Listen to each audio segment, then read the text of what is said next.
Welcome back, everybody, to another brand new episode of the Watch Us Thrive podcast. I'm so happy and excited to talk to this guest today, Sandra. Thank you so much for being here. Thank you, Leanne, for having me, and thank you so much for everything you do for us. Everybody that listens to your podcast, you're healing us with every single story that you tell. Oh, thank you so much. And I know your story is definitely going to be one that's going to help a lot of people. And that's why I wanted you to come on. Before we even dive deep, start off with an introduction in your own words. Who is Sandra? So, I am a Latina illustrator, so my biggest focus is the art of Latina representation through my illustrations, through all the products that I sell. For me, like my biggest dream is to make sure that every Latina feels seen, heard, and represented. Especially because growing up, I didn't see myself represented in media, I didn't see myself represented in many things. And so, those glimmers of the little representation that we did have wasn't enough. And so I want to make sure that the next generation sees themselves in my illustrations and my work and continue to become empowered and know that they belong in every room. They belong in every place that they are setting their mind to do. If that's like a NASA laboratory, or if that is working for a big tech company, or working for yourself as an entrepreneur, like you belong in every single space. I love that. And I just love the energy that you bring. Since the moment that I met you, you've been one of my biggest cheerleaders. And we haven't even officially met in person yet, I which know. we need to make happen. But I feel Let's put it such on a the calendar. connection. Yes, we're going to put it on the calendar. But I feel like such a connection with you. And it's not just with me, like the way that you show up, you're just cheering everybody on with whatever path or journey that they're on. You just want to see people win. Honestly, you are the type of person that you need in your corner when you're having those moments of challenge that life throws at you. And I just want to honor you before we even get started for just being you, because you are such a fucking ray of light and sunshine and feel good vibes. Like, I can't help but smile anytime we connect. I feel like since I met you, I feel like you are part of my family. Like I see you as a sister, as a prima, as somebody that I want to see you flourish. I want you to know that I believe in everything that you do. And I think that's the most important thing, to realize that there's enough for everybody. Like, let's not fight for the breadcrumbs. Like, no, we ain't gonna do that. We're gonna go ahead, and the more we cheer everybody on as a community and stop thinking as an individual, the more we're gonna win. Let's just go get that bag. Let's go heal from those generational trauma that we've been as a first generation. Like, we're the ones that have to freaking do all the things. So I'm proud of you. I'm proud of your journey. I'm proud of everything you've accomplished so far, and you're just getting started. We are just getting started. Period. Period. I love it. And we're definitely going to get into your journey and the evolution of the woman that you have become to be. But I always like starting off with childhood. Little Sandra Lucia, talk about what life was like for you growing up and some of the struggles that you went through during that time. Okay, so little Yaya. So my grandparents used to call me Yaya. I grew up in a really rough neighborhood in Miami, in Carroll City. Most know it now as Miami Gardens. For me, there were times where there were shootouts next door. So I would have to hide myself and my brother in our closet. I tried my best to be a good daughter or a good person, but it was definitely really hard to grow up first generation, because I felt that there was a lot of things that you had to do on your own as a child. Like, you had to grow up really fast. You had to become a translator. You had to become everything, a real estate agent, a lawyer, A y lawyer, todo. everything. Todo. I always had lots of big dreams and missions, and I wanted to get out of the ghetto. I wanted to get the hell out. But at the same time, I'm grateful that I did have that experience, because I feel like it made me the person that I am today. As a business owner, as an entrepreneur, when I struggle, when things are going south, I know that I had to put my game face on and just go and just do it. I feel like, at least seeing how it was working in corporate, if you don't have that grit, if you don't have that, you gotta make it or break it, a lot of people just give up. Before you continue, like, that's something that can't be taught, right? You're either born with that shit, you either book smart or street smart. Like, you could be a little bit of both, but like that street smart mentality, you gotta just You gotta Be go. You in just it. survive. You gotta survive. And it's not a lesson that could be taught. Like, you gotta just No. be in it in order to learn from it. I feel like I was super lucky with my mom. My mom, she definitely was somebody that believed in my art, believed in my dreams. My dad didn't believe in art or what I was doing. My mom always kept every single one of my pieces. And she was very adamant about not listening to one side of the family saying that I was going to starve to death, that I wasn't going to do anything with my life if I pursued art. And for me, that's what I needed. Even if I didn't have the acceptance of both parents, and also just dealing with a lot of abuse, like physical, verbal abuse from many different family members. And it was heartbreaking when you're a kid because all you want to do is you want to impress your parents, you want to be a good kid. But I always was very rebellious as well. Like I had fire and I had that spark, and I was kind of like that Bad Bunny, yo hago lo que me da la gana attitude to life. And it was very traumatizing to go through what I was going through and then also see the effects on that on my brother and my mom and other people in my family just because an individual didn't understand how to communicate, how to speak, how to really get to a point where you could resolve an issue if you have an issue through communication, through word, not being verbally abusive, not being physically abusive. And I feel like it's because we come from, in Latin America, we have this machista culture that they have to be right, they have to do whatever they say goes.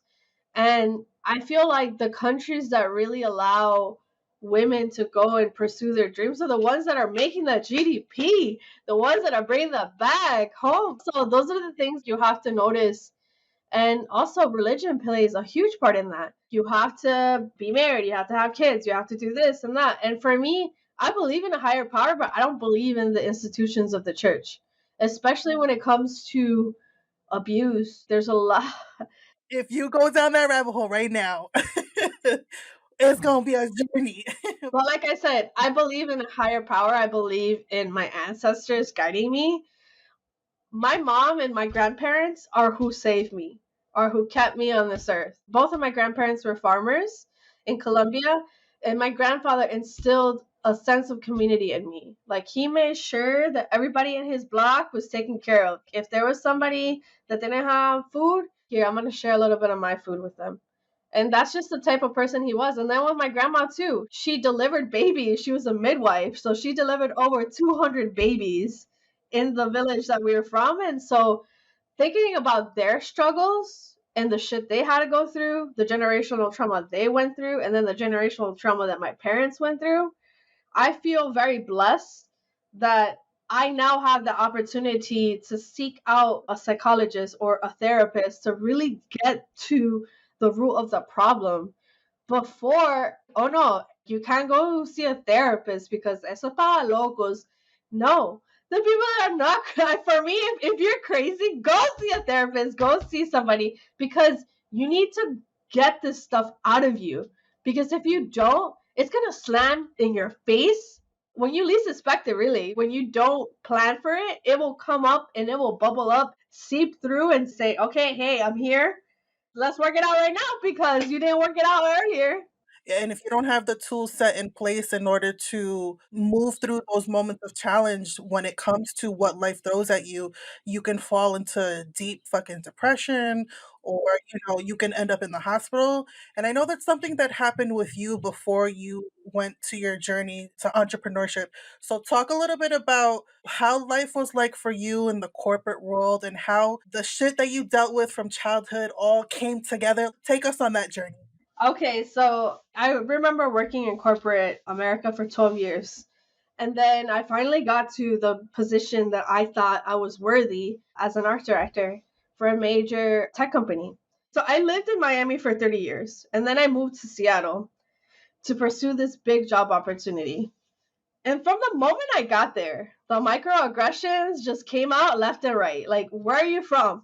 I'm from Miami. I'm somebody that is from the United States. Even though you might not consider Miami the US, yes, I have an accent. Yes, I talk a certain way.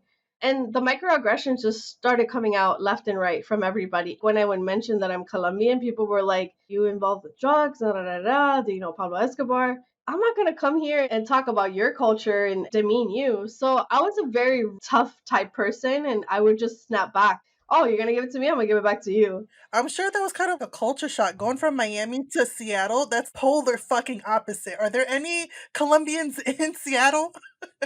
SOS, send an empanada because I'm sure that they're missing Yes. sunshine, vibes, and the people.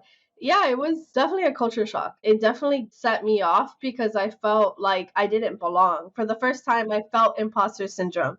I did feel imposter syndrome in my career, but this time I felt like my whole entire being, who I am, like I can't show up colorful. Like I started to change the way I dress. I started the way I presented myself. I started a code switch in order to fit in. And I worked my ass off, sometimes 70 hours a week and barely sleep, pushing out products, pushing out what I had to push out. And I started getting sick. I started coughing up blood.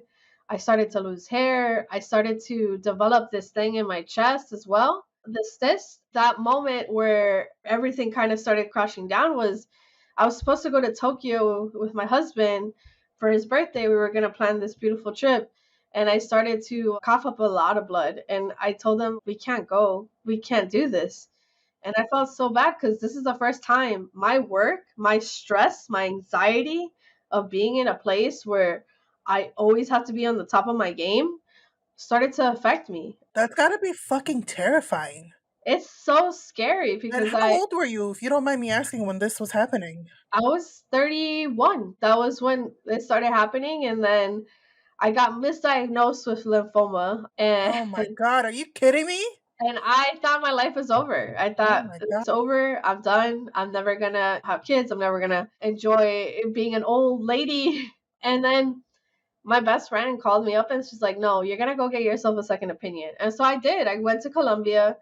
We saw four more doctors and got all the exams done. And they told me, no, it's not lymphoma. It's just a cyst that's benign and it's there and it's next to my heart, right next to my lung.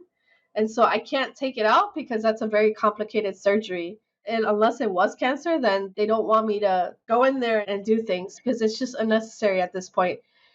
And let me tell you, when that doctor, Maria, she told me that I didn't have cancer, she gave me my life back. I was so happy. I was like, oh my God, I thought my life was over. And here in Seattle, I could have gone and done chemo, lost all my hair, and basically, I'm pretty sure that doctor who just misdiagnosed me, she wasn't even paying attention to who I was. I was just a number. Here in the States and in Colombia, you're actual human in Colombia. And for me, I was so grateful that I had that opportunity to be there. And I just saw the doctor again because I went for my checkup. She said that it hasn't grown.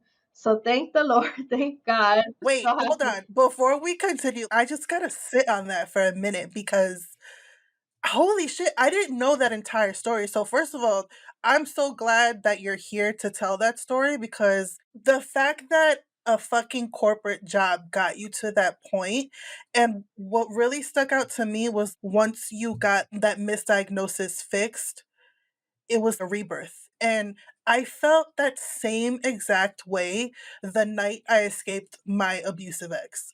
The moment that I drove off of that parking lot, this is the chance that I've been looking for to start over, to heal all the shit that's been sitting inside of me for 30 something years.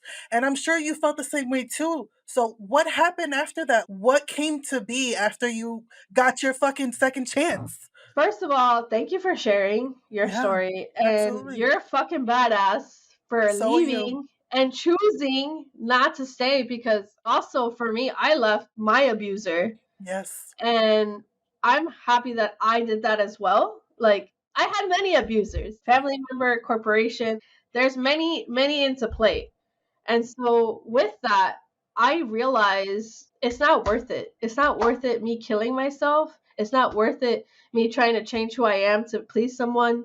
It's not worth it if someone is abusing me or hitting me or verbally saying something to me that doesn't make sense, especially when you're trying to help that person out. I've been in situations where the person who abused me, he broke my ribs and I had to get the fuck out because I was scared. I thought I was gonna die. I thought he was gonna murder me. And A lot of family turned their backs on me, and it's fine. That's okay. They don't understand the situation. They rather continue that generational trauma, continue into the family and for generations, than to stop and say, look, this is not okay. You should be treated like a queen, period. We go through a lot. All of that trauma I held on to from my childhood. I didn't resolve it when I was a teenager. I didn't resolve it in my 20s. It got worse, I think, in my 20s as well, because I was in situations where I was just pleasing people because I was scared to get hit, or I was scared to be abused verbally, or scared to be kind of knocked down, or be belittled, basically. And so with that corporate job, I was working and I busted my ass and I did everything that I wanted to do. I got to the position. My parents are super proud of me. They would tell all their friends, oh my God, my daughter works here and she does this and she's launching that. But at the end of the day, I didn't feel fulfilled. I felt like this was my parents' version of what they wanted me to be. And at the end of the day, I just was so miserable. I felt like an imposter. I felt like I didn't belong. And here, like, I'm carrying the weight of the world because I felt like, oh my God, I can't give up, because as a Latina, I actually found out the statistic earlier this month where out of the 28% of women that work in tech, only 2% are Latina. And that's strategic. That's strategic. They don't want us in those spaces because they might think that we're a little problematic. They might think that we speak up too much. I just wasn't living my truth and I wasn't who I wanted to be. And then the pandemic happened. I got laid off. Even though I was miserable, that was my whole identity for a long time, for a good 12 years, being working and getting that 9 to 5 paycheck. But you still have that stability. Exactly. And so when the pandemic happened, they shut down certain departments, they moved people around, and I literally felt so depressed to a point where I was suicidal. I didn't know that if I wanted to stay on the earth because my parents were embarrassed.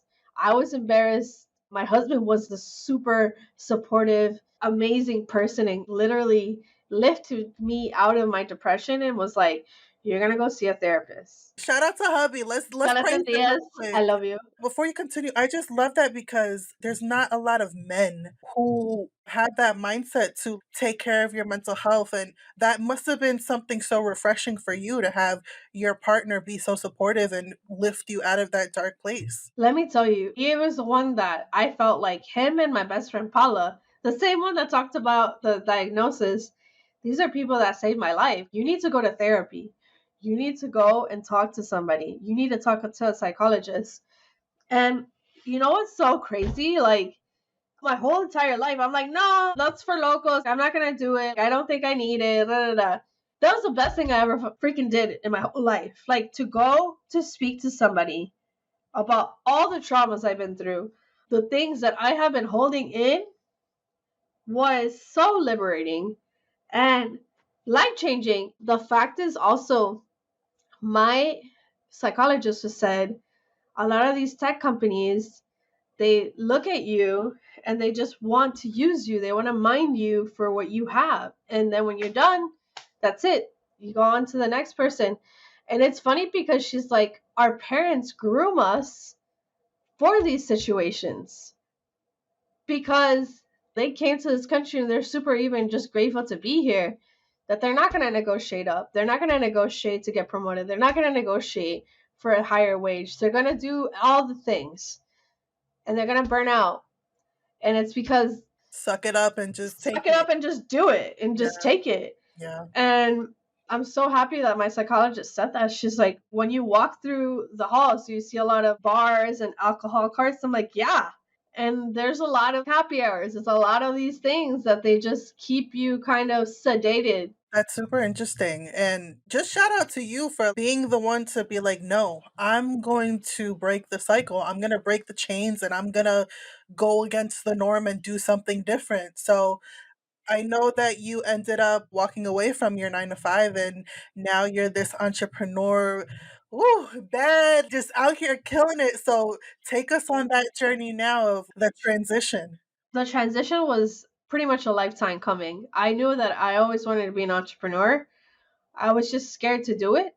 And I saw it in my mom. My mom used to make arepas, she used to make empanadas, and I saw that her hustle, and I'm like, I just want to be like my mom. I remember feeling very ashamed after going through therapy and building myself up again.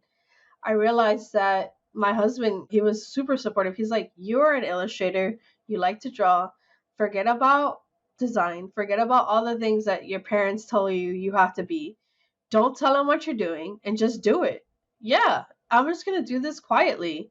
I'm going to build quietly, slowly, and surely. And so we moved from Seattle to Maryland to my husband's aunt and uncle's house. I mean, first of all, thanks to them to opening their home during a pandemic. And second, being able to realize that how fortunate are we that we had a place to stay when we only had one paycheck to live off of. And so I'm super grateful that my husband said, just do you for a little bit and see what happens. And so with the unemployment money, I bought my printers, I bought all the things I've always wanted to buy, and I just started selling on Etsy. And I slowly but surely started building my little empire. For me, it's always what is the one thing that the world is missing, and it's Latina representation.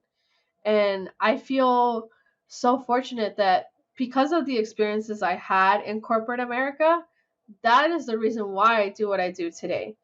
Because I see that a lot of women don't see themselves in tech, a lot of women don't see themselves represented in beauty or in illustrations or anything. I feel like it was my responsibility to just do something with a purpose, with a why. So reading a lot of books. I actually been listening to a lot of audiobooks lately, and one that I really love is Finding Your Why by Simon Sinek. And I feel like it's things like that where you hyper focus on what were you put on this earth to do? Were you put on this earth to pay bills and clock in and clock out and die? No. You were put on this earth to do something different with your life, provide value, and to give something to society. So when you leave, you have a legacy. I mean, at least that's what I learned from my parents and my family. So because of all of the things that we want to do, sometimes it's best not to share our vision with people that do not have vision or that they haven't been down that road. Especially if you're taking advice from your family or your friends, oh, don't do it, don't do this. They might not understand what you're doing. So you need to find yourself a new set of friends, a new set of people that are going to uplift you and empower you and believe in what you do. Because if you really look at it, the reason why you see so many, for example, non BIPOC industries or businesses succeeding is because a lot of these white guys, they have faith. They're like, I'm gonna fucking do this. I don't care what anybody says. And they surround themselves with like-minded people. I'm really glad that you pointed that out because it's super important for people to realize the company that you keep says a lot about you. And if you keep yourself around small-minded people who don't have goals and aspirations and think outside the box, that shit is just gonna fester and seep into you and keep you small and depleted. A lot of people don't wanna see you win. Let's keep it all the way 100. Like, some people don't I wanna see want to see others you do. win. Let me tell you, there's a lot of negative energy out there. There's a lot of negativity. You have to protect yourself. You have to form barriers. If there are people that are sucking your energy and depleting you and telling you you can't do this, you're not good enough, or you're not worthy, guess what? They need to be X'd out of your life. So, another book that I want to recommend, We Should All Be Millionaires by Rachel Rogers. I remember in one of the chapters, she talks about making a list or the people that you surround yourself with and then grade them and say, are they worthy of being in my life right now? When was the last time we had a meaningful conversation? When was the last time they called me at 3 in the morning to talk about that they broke up with their ex again and just drained me? So these are the things that we have to take account in. Who are the people that are around us? And for me, having mentors, you have to have women in your court that understand and believe in what you're trying to achieve. And if you don't, I highly, highly, highly, highly recommend you just revisit who you're hanging out with, who you're talking to. And there are mentors out there. You can reach out to people. And if people say no, keep reaching out because you'll find the people. You'll find people that will jump on Zoom with you, even if it's for an hour. There are other programs out there too that you could join masterminds. You could join a money fiesta like what we did and how we met, like minded women. And the thing is, the most important thing is I always share my resources. If there's a grant, I'm gonna share with everybody. I'm gonna send it to you. You better like it or not. And for me, it's because there's enough to go around. There's enough to go around. And the other thing I want to say is that transition between corporate America and my entrepreneurship, I literally spent a whole year and a half saving money because after my diagnosis, when I learned that I didn't have cancer, my goal was to, okay, I'm going to do what I love to do. I'm going to paint, I'm going to draw every day, no matter what. Even if it's at 2 in the morning, I'm going to start sketching on my iPad and I'll figure out when I'll finish, even if it takes me a month to finish a piece. And I started saving up all my money. I started saving up everything. I stopped buying stuff. I stopped going to happy hours. I stopped drinking. I stopped doing a lot of things. And I had like an emergency fund. And I think it's literally because your sister was like, you need to have an emergency fund before you go into business. And then on top of that, I had the unemployment money come in and I started applying for grants. And then I started joining accelerators. I started joining all these different programs, funding money through I Fund Women and other things that I have done because I said, you know what? I'm not going to allow a white man to dictate if I have income or not, if I get a loan or not. If I don't have enough experience as a business owner, I'm going to find that money. The money's out there. You just gotta work really hard for it. Out of the thousands of grants that I applied to, I've gotten three. So I'm lucky and I'm fortunate that I got those three. But you have to believe in yourself. You have to believe in your why and why you are doing and why are you doing what you do and what benefit are you providing to your community. For me, it's the art of representation, the art of Latina representation. And I don't want to go off too much on a tangent, but I just am very passionate. I'm very passionate. No, and I love the passion in you, and I see it and I feel it, and that's the perfect segue into the next part that I want to talk about is you did something major that we need to talk about. You went to Colombia and you had showcased your NFTs for the first time. Is that correct? Wait, before you even talk about it, do you understand how fucking major that is? Working in tech and burning yourself out and being hospitalized and thinking you have cancer and then going on this journey of just following your passions and doing what you wanted to do and not fucking stopping. And she showcases her NFTs in her home country. Round of applause, yo. Please share that experience with us. Thank That you. was Well, amazing. big shout out to Hola Metaverso and Ozzy and Ritzy. And then also huge shout out to your sister Janice. Yes, yes. She's the one that was like, hey, look at this Web3 workshop, go do it. And so I did it and I kind of joined the community. And for me, it's more about creating NFTs for a social good. And I like to call them as digital collectible assets. And so for my artwork that I already create digitally, I just thought it was a good fit. And so the Mujeres collection for me is important because these are all the women that are mentors in Web 2 and Web 3 that have changed the path for Latinas, that have bulldozed and opened up a path for us to say, you know what, we belong here. We belong in this space and we're still very early, and being able to showcase and be on a panel about the art of Web3, like the future of Web3, was so mind blowing to see my artwork larger than life and to be able to sell pieces digitally. And then with those funds, I went to an orphanage in Colombia and I donated the funds because I felt that I wanted to give back to my community. The most important thing to me is to make sure that my community is okay. And Casa Hogar Nazaret is the orphanage that I've been working with for the last few years. And so with them, their car broke down. They couldn't stay in the place that they had because their leader passed away from COVID. And so I said, you know what? All right, I'm going to take this money. And this money, any amount is worth donating. And for them, they were just super sweet. They told me how much this was going to help fix the car, pay rent, pay electricity, pay all the bills that they had. And To be in the orphanage with all those kids, I cried probably like 8 times because every kid was super grateful. I also brought school supplies, coloring books, crayons, little packs of stickers, and other stuff that just to entertain them as well. They just kept saying gracias, gracias, gracias, and they were just the sweetest things in the My world. And heart. I cried like a baby when I was driving back home because I said, this is the type of work that I want to do. I want to create what I create, the art of representation, but then give back to the communities because my godfather and my grandfather were both orphans. They didn't have anything. They lost both of their parents.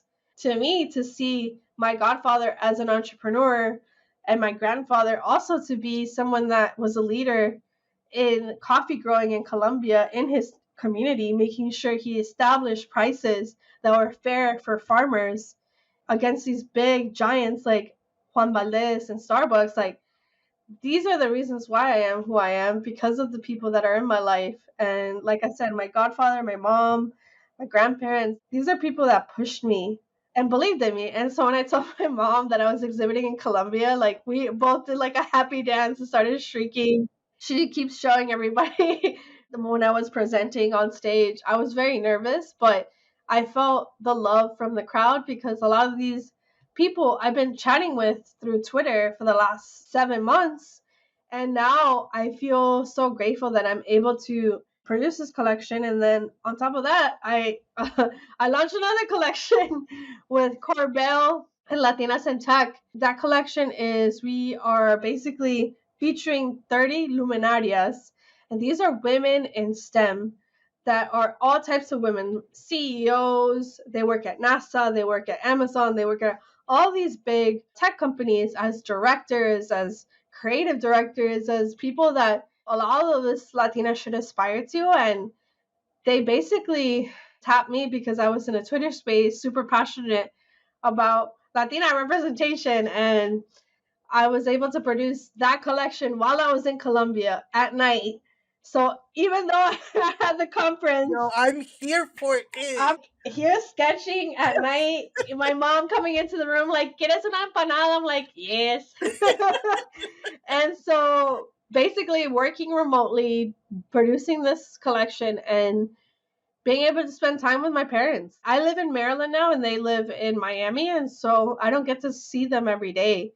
I made sure to take my dad out to this little town called San Carlos where it has a bunch of waterfalls and just relax and rested because I learned that yes, you can work hard, but rest too. It's okay to rest. It's okay to take a day off. It's okay to get up one day and say, you know what? I'm not feeling okay. I feel like I need a day for me. I need to do some self care.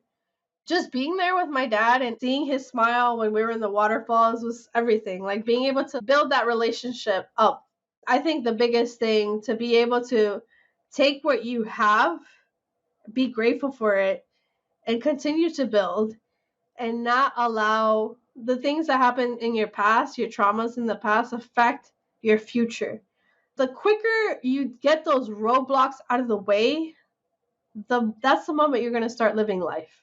I'm so happy for you. I love how you had your full circle moment. Things just came together for you, and you're just out here killing it. You're doing what you love, and you're giving back to your community, and you're a voice for a lot of us who are not represented in the ways that we want to be. So, shout out to you. I just got to give you your flowers because you are fucking incredible, and you're going to inspire so many people to follow their purpose and follow their dreams. So let me ask you, this could be a challenging question, but in your opinion, say there's someone out there who doesn't know what they want to do with their life and wants to find their purpose but doesn't know exactly how.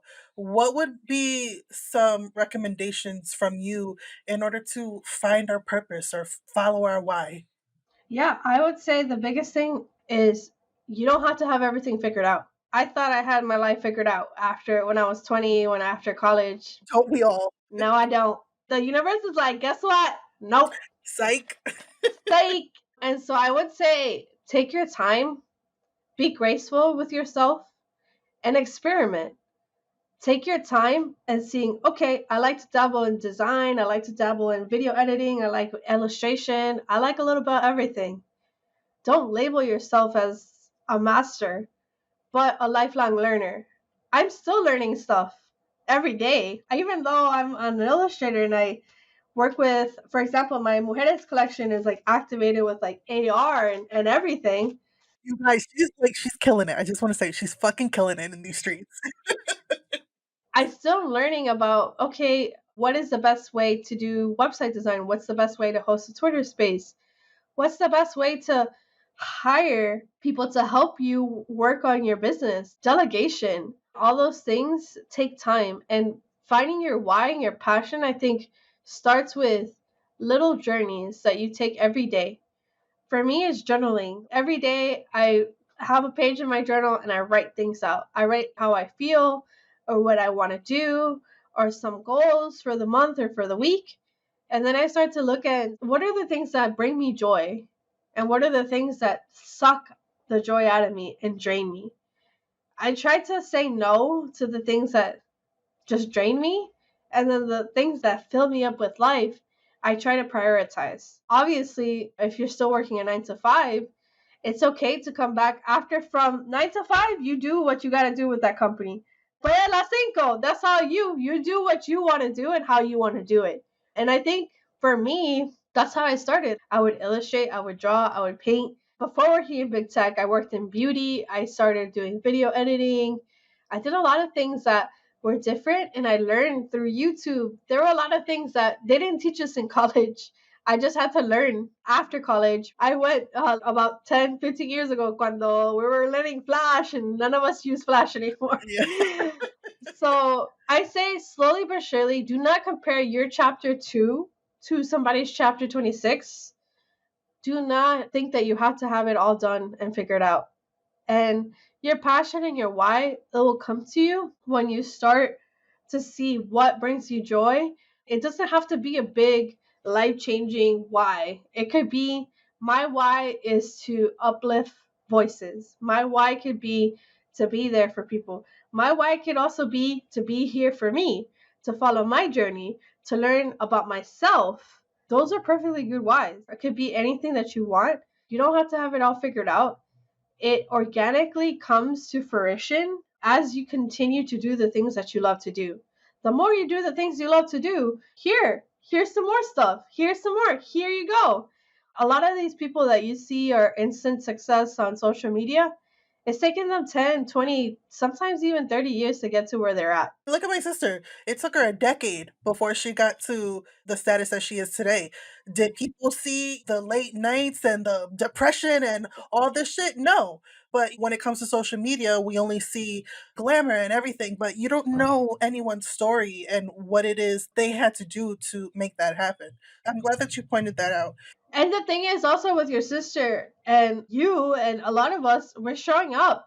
Show up every day. Even if it's for a little bit, jump on a Twitter space or IG live or whatever works best for you. Do a little bit at a time. Document your journey, what you're doing, how you're doing it, why you're doing it. That thing that sets your heart on fire. That's it right there. Yeah, and just to piggyback and add one more thing into everything that you're saying, you said show up, be consistent, document everything.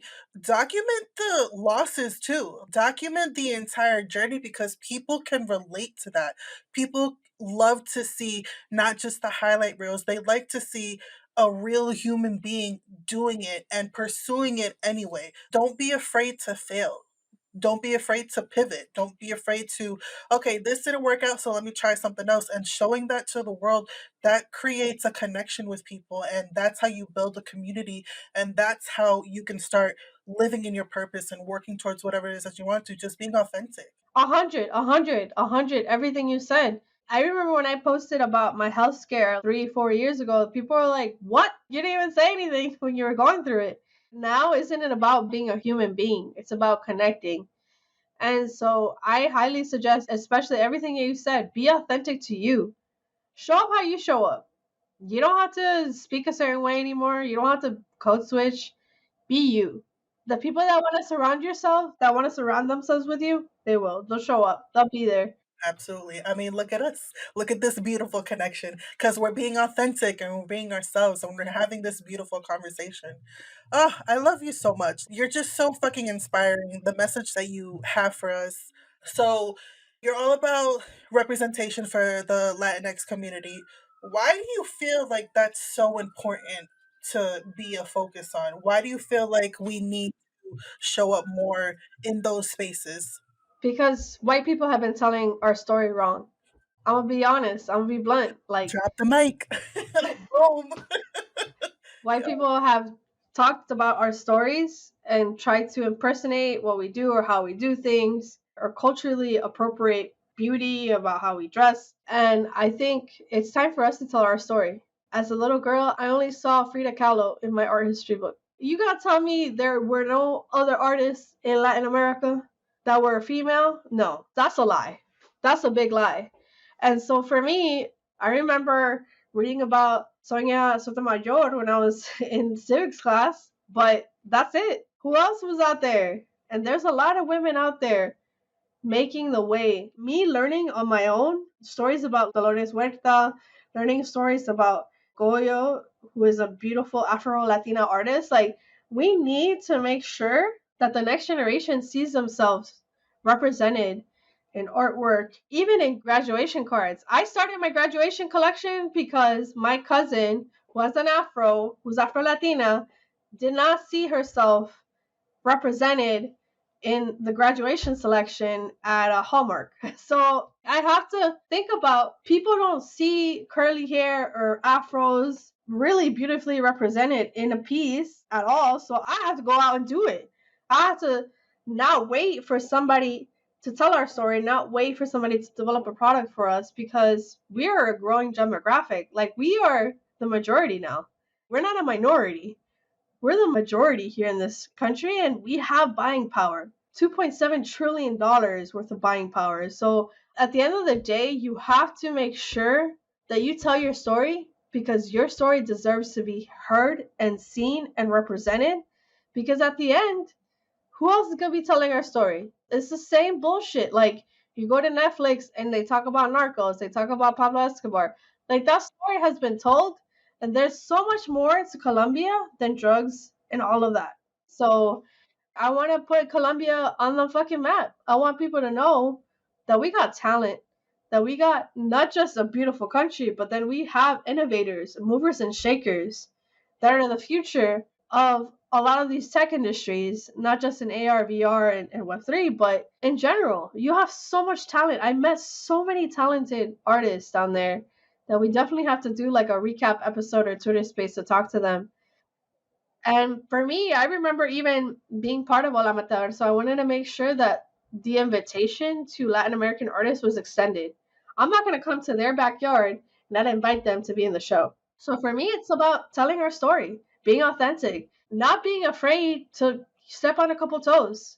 If they don't want to see us on the table, well, guess what? I'm building a new fucking table, building some new chairs, and inviting people that need to be there because this isn't a solo thing. This is a community effort. I want to make sure that people see themselves not just in the products that I produce, but everything in every single project that I work on. It's based on representation. It's based on even the metaverse gallery for Latinas in Tech, the Luminarias. I think about a little girl logging in when I started messing around with computers when I was 10, logging into that gallery and seeing herself represented on those walls and being like, wow, I can log in. I don't need to travel. I don't need to go anywhere. With just a link, I can see myself in this virtual gallery represented. I want to make sure that I leave a legacy behind. I leave the legacy of representing my whole culture because at the end of the day, like, if I don't do it, who's going to do it? Somebody that doesn't understand who we are and is going to tell the story wrong because no, we're not sassy. No, we're not too feisty.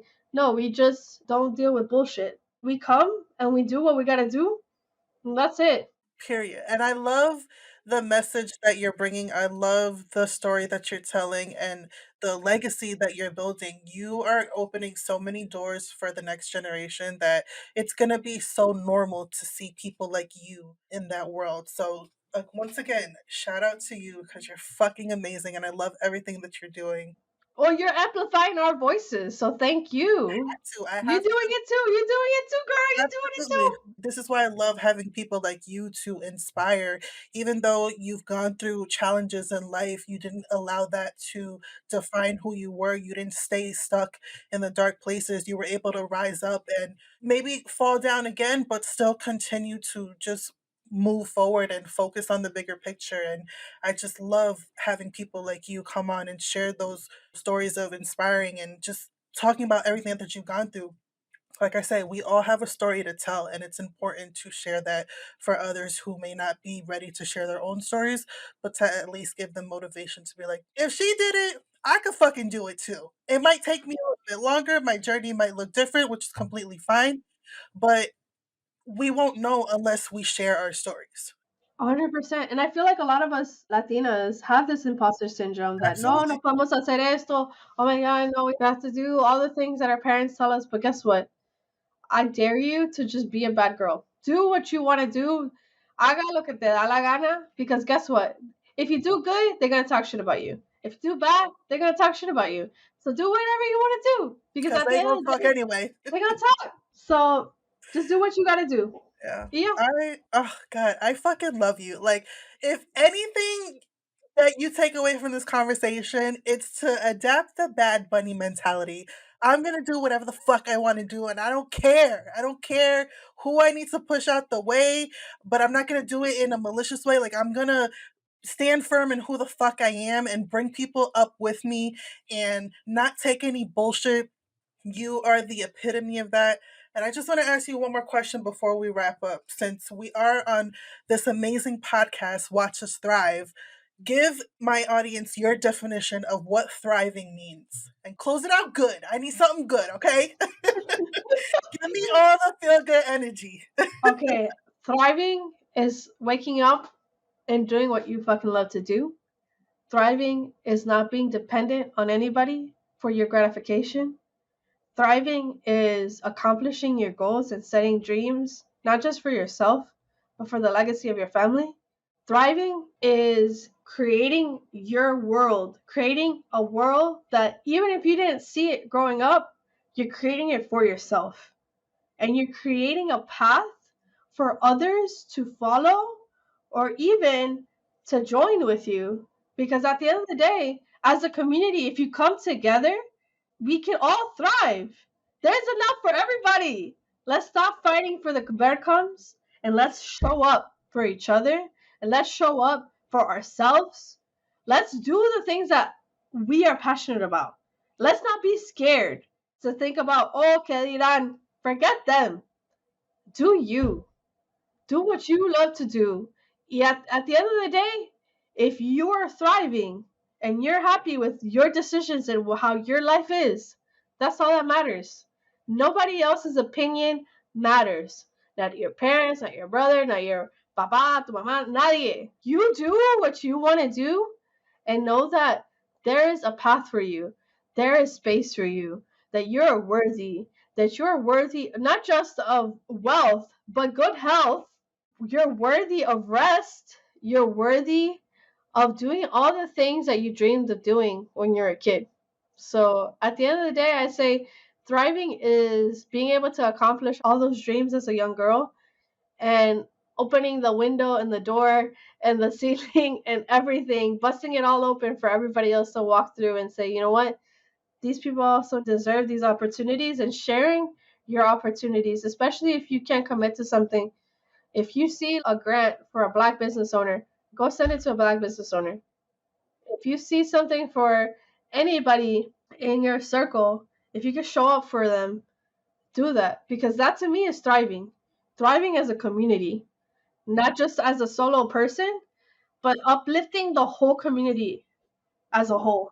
So I hope that was a good enough answer. Oh, that was more than I needed. I absolutely loved it. And I just want to thank you once again for coming on here and just sharing a little bit of who you are and just sharing the journey that you're creating for yourself. So please let my audience know, what are you working on? How can we follow you? Plug in everything so we can get more of your amazing energy. So if you want to check out the Luminarias Metaverse Gallery, it's in the link in my bio. It's the first link. If you are interested in potentially getting some free wallpapers, I'm going to probably set up an email list just specifically for Leanne subscribers where you can get some really dope ass wallpapers. So I'll go ahead and put that link in my bio as well. And it's really just for me to give back to your community as a thank you for listening, to being a part of this podcast.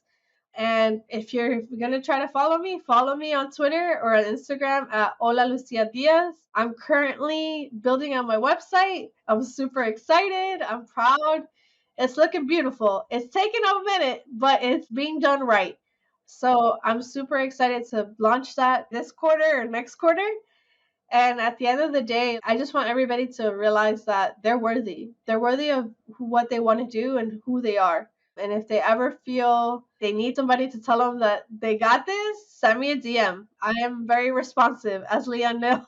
Yes, and she will be your biggest cheerleader. So please befriend this amazing goddess of a being. She's a ray of sunshine. She's just fucking incredible. I'm so honored to know you and to call you my sister for life. Thank you so much Sister for, from another mister. And yes, can I also plug something else? Can you please leave a review for Watch yes, Us Thrive please. podcast? Leave Yes, a review. Leave a review. If yes. you leave a review, and screenshot it and DM it to me, I'm gonna send you a sticker There you for go. free. Yes, leave a review and just keep listening, keep sharing, because we're going to continue to have amazing conversations like the one that we had today.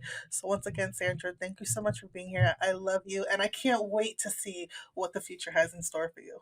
Leanne, thank you for having me here and thank you for everything that you do for our community. I feel like you are a platform for all of us that are still healing in our journeys. And this conversation was one of the best conversations I've had in a long time. So I thank you know. so much. I I can't love stop you. smiling.